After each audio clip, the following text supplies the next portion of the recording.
அந்தஸ்து கௌரவம்னு பார்க்காம பெத்த மகன் ஆசைப்படுறானேங்கிற ஒரே காரணத்துக்காக நீங்க உங்க தரத்தை விட்டு இறங்கி போய் ஒரு சாதாரண வீட்டில் சம்பந்தம் பண்ணீங்க. வேற ஒருத்தனா இருந்தா இப்படி ஒரு சம்பந்தம் கிடைக்குமான்னு சொல்லி எம்பிட்டு ஒழுக்கமா இருந்திருப்பாங்க.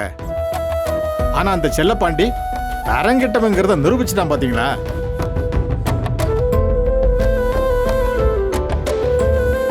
உங்க பேரை சொல்லி ஊர் முழுக்க இப்படி பணம் வாங்கி எம்பிட்டு பெரிய ஃப்ராட் வேலை பண்ணியிருக்கான் பாருங்க.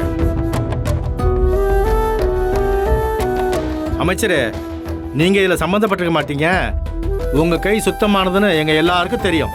ஏன் கட்சி தலைவர் கூட உங்க மேல அசைக்க முடியாத நம்பிக்கை வச்சிருக்காரு.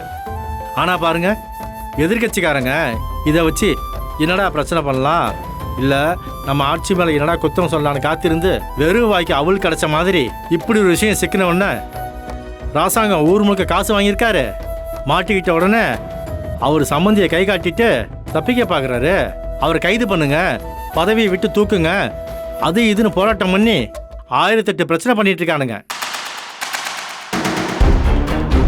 உங்க அரசியல் வாழ்க்கை ஓஹோன்னு போயிட்டு இருந்தது. அதுக்கு கண் திருஷ்டி பட்ட மாதிரி இப்படி ஒரு கலங்கம் வந்துருச்சு ஐயா. நீங்க சொல்றதும் வாசம் தாயா. அண்ணன் எந்த இடத்துலயும் பேரை கெடுத்துக்கிறது மாதிரி இல்லாம அரசியல்ல கை சுத்தமானவர், நாணயமானவர்னு பேரை எடுத்துக்கிட்டு இருந்தாரு. அந்த பேருக்கு களங்கம் ஏற்படுத்துற மாதிரி அந்த செல்லப்பாண்டி இப்படி ஒரு காரியத்தை பண்ணி தொலைச்சிட்டான். சொல்றோம்னு வருத்தப்படாதீங்க அமைச்சரே. மறுபடியும் சொல்றேன், எங்களுக்கும் கட்சி தலைவருக்கும் உங்க மேல அசைக்க முடியாத நம்பிக்கை இருக்கு. இருந்தாலும் எதிர்கட்சிக்காரங்களுக்காகவும் பத்திரிகைக்காரங்களுக்காகவும் நம்ம தலைவர் ஒரு சின்ன விசாரணை கமிஷன் வைக்கணும்னு சொல்றாரு.